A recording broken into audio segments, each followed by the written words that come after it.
I'm here to show you how to bake pumpkin bread. Here are the ingredients you'll need to make pumpkin bread.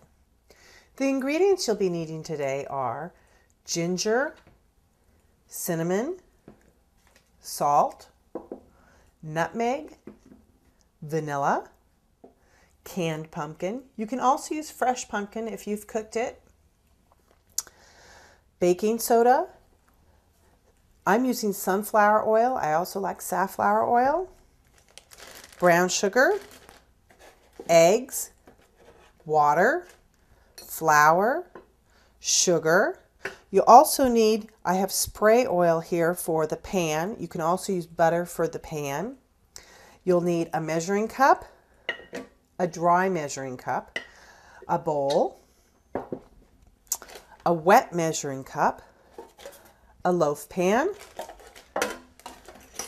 and measuring spoons, and a couple of spoons and spatulas. This is all the equipment that you will need to make pumpkin bread.